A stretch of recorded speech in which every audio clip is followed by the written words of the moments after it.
दोस्तों आज बात करने वाले हैं सीबीआई के बारे में, जो कि ज़बरदस्त चीज़ें हैं। आप सभी का जो है एक सपना होता है कि हम भी सीबीआई में जाएं।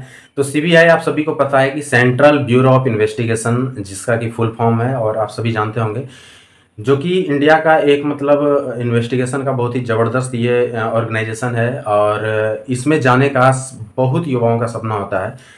तो इसमें आसानी से आप कैसे जा सकते हैं और इसके लिए क्या क्या करना चाहिए और कितना वैकेंसी आ रहा है और कब आ रहा है, पूरा डिटेल से बताएंगे। इसका सैलरी क्या होने वाला है, इसका प्रोसीजर क्या होगा, आपको कितना पढ़ाई चाहिए, एलिजिबिलिटी क्राइटेरिया क्या है, आपको तैयारी कैसे करना है, कैसे आप पहुंच सकते हैं। तो इसमें जो आज बताने वाले हैं वो उसका जो है दो नियम है। एक तो है कि आप जो है एक डायरेक्ट सीबीआई में आप चले जाएं, एक डायरेक्ट सीबीआई में चले जाएं। तो मैं बता दूं, जब आप यदि डायरेक्ट सीबीआई में जाना चाहते हैं तो इसके लिए क्या है कि जब डायरेक्ट सीबीआई का वैकेंसी आएगा, जब डायरेक्ट इसका वैकेंसी आएगा तो आप इस फॉर्म को फिलअप करें और जा सकते हैं। मैं बता दूं, डायरेक्ट वैकेंसी इसका भी कभी भी आएगा तो 500 बहुत हो गया, इससे ज़्यादा वैकेंसी इसका डायरेक्ट कभी नहीं आने वाला है। और ये भी खास करके मैं बता दूं, इसका एसएससी सीजीएल के थ्रू जो है बहुत सारे पोस्ट भरे जाते हैं, तो स्पेशल वैकेंसी इसका आता भी नहीं है। और कभी कभी डायरेक्ट वैकेंसी भी आता है, तो मैं बता दूं 500 जो वैकेंसी है वो मैक्सिमम हो गया, इससे ज़्यादा वैकेंसी नहीं आने वाला है और इसके थ्रू आप जा सकते हैं। लेकिन यदि आप इसके थ्रू जाएंगे तो इसमें जो है बहुत ही मेहनत का चीज़ है। और लेकिन जो आज हम तरीका बताएंगे वो आपको एक आसान तरीका बताएंगे और आप आसानी से जा सकते हैं, और उसमें बहुत बड़ा वैकेंसी आता है। तो दो तरीका है जाने का, दोनों तरीका आपको बताने वाले हैं। तो ये डायरेक्ट तरीका हुआ, डायरेक्ट में बता दिया। एक तो आप एसएससी सीजीएल के थ्रू जा सकते हैं, जिसमें कि आप अच्छे पोस्ट पे जाएंगे सीबीआई में, लेकिन उसके लिए आपको बहुत ही मेहनत करना पड़ेगा। आप सभी को पता है कि एसएससी सीजीएल क्या है, कंबाइंड ग्रेजुएट लेवल जो होता है, उसका एग्जाम का लेवल क्या होता है, क्या उसका स्थिति, आप सभी को पता है उसमें कंपटीशन के बारे में। तो यदि आप अच्छा मेहनत करते हैं तो आप उसमें जा सकते हैं आसानी से, कोई दिक्कत नहीं है, आप मेहनत करके उसमें जाइए।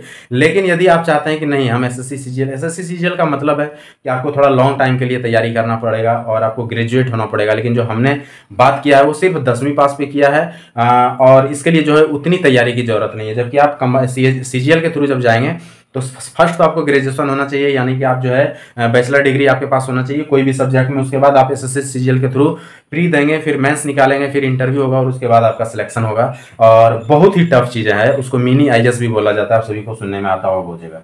और उसके थ्रू वैकेंसी आपको मिलेगा, अभी तो मैं बता दिया 500 भी उसमें नहीं आने वाला है। ये डायरेक्ट कभी कभी वैकेंसी आता है तो 500 आपको वैकेंसी मिल जाएगा। लेकिन अब बात करेंगे हम किस थ्रू की बात करने वाले हैं। तो हम जिसके तहत बात करने वाले हैं उसमें जो है वैकेंसी 30,000 से लेके 50,000, ये देख रहे हैं 30 से लेके 50,000 वैकेंसी। यहाँ कहाँ 500 या 1000 तो नहीं आएगा कभी भी डायरेक्ट। मैं लेकिन जहाँ का बात कर रहा हूँ वो 30,000 से 5,000 का है, 50,000 का है। आप समझ सकते हैं कि कितना बड़ा यहाँ पे वैकेंसी होने वाला है।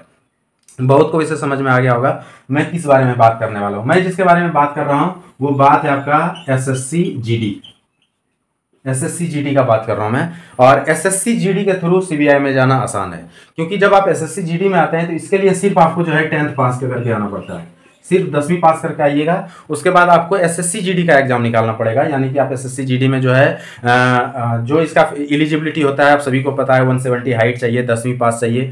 एज जो है आपका वो 18 से लेके 28 के बीच में होना चाहिए। वैसे जनरल के लिए 23 है, लेकिन जिसको रिलैक्सेशन है वो 28 तक पहुंच जाते हैं। तो ये चीज़ें हैं। एलिजिबिलिटी आप सभी को पता है 170 हाइट। लेकिन जो एसटी है या फिर जो पहाड़ी एरिया से बिलोंग करता है और जो वैसे जगह से है जहाँ की छूट मिलता है, जैसे लद्दाख है, फिर आपका नागालैंड है, मणिपुर है, फिर आपका जम्मू एंड कश्मीर है, इस सब साइड में लोगों को बहुत जगह पे छूट मिलता है, तो उनके लिए हाइट भी यहाँ पे कम है। और 5 किलोमीटर का आपको रनिंग निकालना पड़ता है, मेडिकल होता है, फाइनल आप ज्वाइन करते हैं। ज्वाइन करने के बाद एसएससी जीडी के थ्रू आपको बहुत सारे कहीं भी जगह मिल सकता है, जैसे आपका बीएसएफ हो गया, सीआरपीएफ हो गया, आईटीबीपी हो गया, एसएसबी हो गया, सीआईएसएफ हो गया, किसी में भी आपको मिल सकता है। जैसा कि आपका चॉइस होगा और जैसा आपका रैंक होगा उस हिसाब से आपको सिलेक्शन मिल जाएगा। जब आप सिलेक्ट कर जाएंगे एसएससी जीडी में, तो एसएससी जीडी में सिलेक्ट करने के बाद जो है आपका ट्रेनिंग होगा। ट्रेनिंग होने के बाद आप जब यूनिट में पहुंचते हैं, जाके आपका यूनिट दिया जाता है कि आपको अभी इस यूनिट में वर्क करना है, वहां पे फिर आपको ऑप्शन मिलता है डेपुटेशन में जाने का। क्या मिलता है? उसको डेपुटेशन बोलते हैं। उसको डेपुटेशन बोलते हैं। और डेपुटेशन के लिए आपसे विलिंगनेस पूछा जाएगा, यानी कि आपसे पूछा जाएगा क्या आप इच्छुक हैं सीबीआई में जाने के लिए, सेंट्रल ब्यूरो ऑफ इन्वेस्टिगेशन में आप क्या इसमें जाने के लिए इच्छुक है। इसमें जो है हर साल आपको हर बार मतलब लगभग ये सारा चीज मिलते रहता है। तो आपसे पूछा जाएगा, जब आप इच्छुक होंगे तो आपका जो है वहां से नाम भेजा जाता है और फिर वहां पे जो है आपका सिलेक्शन होता है और वो डायरेक्ट आपको डेपुटेशन पे ले जाते हैं। वहां कोई एग्जाम की जरूरत नहीं, कुछ नहीं है, क्योंकि वो इसलिए यहाँ से लड़के को उठा के ले जाते हैं कि उनको ट्रेंड लड़का मिल जाता है। मतलब उनको ना, उसको सीबीआई क्या है, एक तरह से समझिए तो डिफेंस टाइप का ही चीज है। उन्हें भी कहीं रेड मारना पड़ता है तो थोड़ा दमदार बंदे चाहिए उनके पास, वैसे नहीं जहां तहां जाके रेड मार दिए और उल्टा आप ही मार खा गए। तो बहुत जगह ऐसा सुनने में भी आया होगा कि सीबीआई पे ही हमला कर दिए लोगों ने। तो वो भी एक दमदार टीम लेके जाता है और बहुत ही जानते हैं कि सिविल टाइप के मतलब उसमें वर्दी में जाते हैं वो लोग, चुपचाप जाते हैं, जो कि जहां भी उनको रेड करना पड़ता है। लेकिन चुपचाप तो आप चले गए, सिविल टाइप में भी आप चले गए, लेकिन थोड़ा आप में दम भी तो होना चाहिए। नहीं चले जाइएगा, जिसके घर में रेड मारिएगा उल्टा वही आपको पीट देगा। तो इसलिए वो जो है दमदार लड़के चाहते हैं। तो उनको बीएसएफ से, सीआरपी से, आईटीबीपी से, एसएसबी से जो वो डेपुटेशन पे जो लड़का मांगते हैं वो ट्रेंड लड़का रहता है, जो कि एसएससी-जीडी के थ्रू 1 साल का ट्रेनिंग करके आता है। तो उनसे उनको बहुत आसानी मिल जाता है। तो उसमें क्या होता है कि जैसे एसएससी सीजीएल का जो लड़का है वो भी साथ में रहते हैं, लेकिन वो ट्रेंड नहीं होते हैं, मतलब वो ऑफिशियली ट्रेंड होते हैं, पेपर वर्क में ट्रेंड होते हैं, ऑफिशियली वर्क क्या करना है, रूल्स क्या लगेगा, कैसे इन्वेस्टिगेट करना है, ये सारे में ट्रेंड होते हैं। लेकिन जहां यदि कहीं मारपीट का संभावना आ गया या कहीं आपको पीटने लगा तो उसमें ट्रेंड नहीं होते हैं, भाग नहीं सकते हैं, बच नहीं सकते हैं, 2-4 को मार नहीं सकते हैं, वो उसमें ट्रेंड नहीं होते। इसलिए वो यहां से डिप्टेशन पे लड़के को उठाते हैं सीबीआई में। और इनको जो सैलरी मिलता है इससे भी ज्यादा आपका सैलरी हो जाता है, इसलिए क्योंकि आपको आप जहां से भी जाएंगे, चाहे बीएसएफ से, सीआरपी से, आईटीबीपी से, वो सैलरी तो आपको मिलेगा ही। लेकिन जब आप सीबीआई में जाएंगे तो एक सीबीआई का डेपुटेशन अलाउंस आपको मिलेगा, यानी कि आप जो वहां पे डेपुटेशन है तो उसका कुछ परसेंट आपका जो पे है उसका उससे मतलब बीएसएफ के सैलरी का कुछ परसेंटेज आपको डेपुटेशन अलाउंस भी दिया जाएगा। तो दोनों मिला के आपका काफी सैलरी भी बन जाता है, प्लस आप फिर वहां पे सीबीआई के बेस में रहेंगे, सारा चीजें रहेंगे और आप वहां सीबीआई में काम कर सकते हैं। तो ये चीजें हैं सीबीआई में जाने का आसान तरीका। तो मैं बता दूं इसका वैकेंसी आप सभी को पता है कि आपका जो है सितंबर में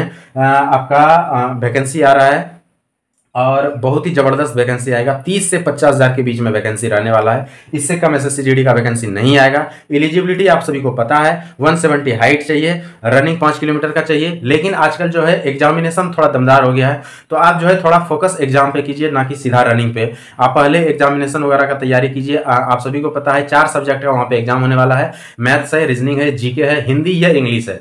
20-20 नंबर का सभी में, सॉरी 20-20 क्वेश्चन का सभी में एग्जाम होगा, जो कि आपका 2-2 नंबर का होता है, यानी 160 का एग्जामिनेशन होता है। आपको यहाँ पे कम से कम आप यदि 70 to 80% नंबर लेके नहीं आएंगे तो फिर यहाँ पे दिक्कत होने वाला है आपको। तो यहाँ पे आपको नंबर लेके आना पड़ेगा 70 से 80%। यदि 80% आप नंबर लेके आ जाते हैं तो आपका जो है यहाँ पे सिलेक्शन का संभावना बहुत अच्छा आसान हो जाता है। बहुत भारी एग्जामिनेशन नहीं होता है, लेकिन तैयारी नहीं की है तो भारी है।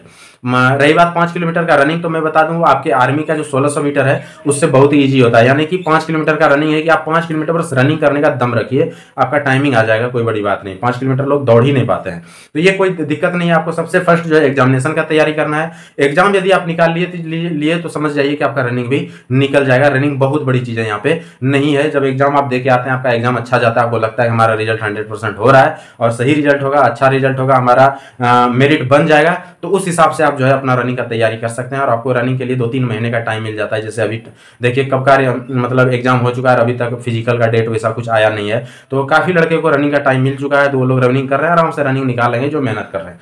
ये चीज है, तो आप एग्जाम पे फोकस कीजिए। और आपको यदि सीबीआई में जाना है तो एसएससी-जीडी जो आ रहा है उसको निकालिए। यदि एसएससी-जीडी के थ्रू कुछ भी आपका क्वेरी है कि आपका चॉइस कौन सा देना चाहिए, कौन सा पोस्ट सबसे अच्छा है, किसका सैलरी सबसे अच्छा होता है, कौन सा फोर्स सबसे अच्छा है, किसका ड्यूटी इजी है, किसका ड्यूटी भारी है, तो आप हमारे चैनल पे देख भी सकते हैं या कमेंट्स कीजिए, मैं नया वीडियो भी लेके आऊंगा। वीडियो अच्छा लगा हो तो लाइक करें, सब्सक्राइब जरूर कर दें इस चैनल को, ऐसा वीडियो मैं आप लोगों के लिए हमेशा लेके आते रहूंगा। आज के लिए इतना ही, थैंक यू, धन्यवाद।